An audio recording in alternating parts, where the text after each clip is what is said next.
Welcome to our guided journey on mastering budgeting in your 20s.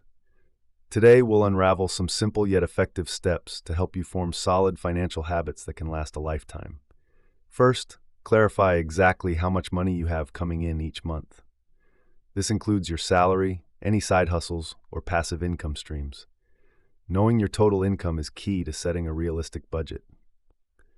Next, keep track of every dollar you spend for a month. This might sound daunting, but there are apps and tools that make this easier.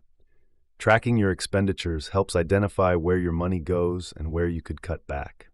Identify your short-term and long-term financial goals. These could be saving for a travel adventure, paying off student loans, or building an emergency fund. Clear goals will guide your budgeting priorities. Utilize the 50-30-20 rule. Allocate 50% of your income to needs, 30% to wants, and 20% to savings and debt repayment. This simple framework helps ensure you're saving while also enjoying life. Budgeting is not a one-time task. Regularly review and adjust your budget as your financial situation and goals change. Flexibility is key to maintaining a healthy financial life. Budgeting in your 20s is about creating lasting habits. Start with these simple steps, and you'll set yourself up for financial success in the years to come. Happy budgeting!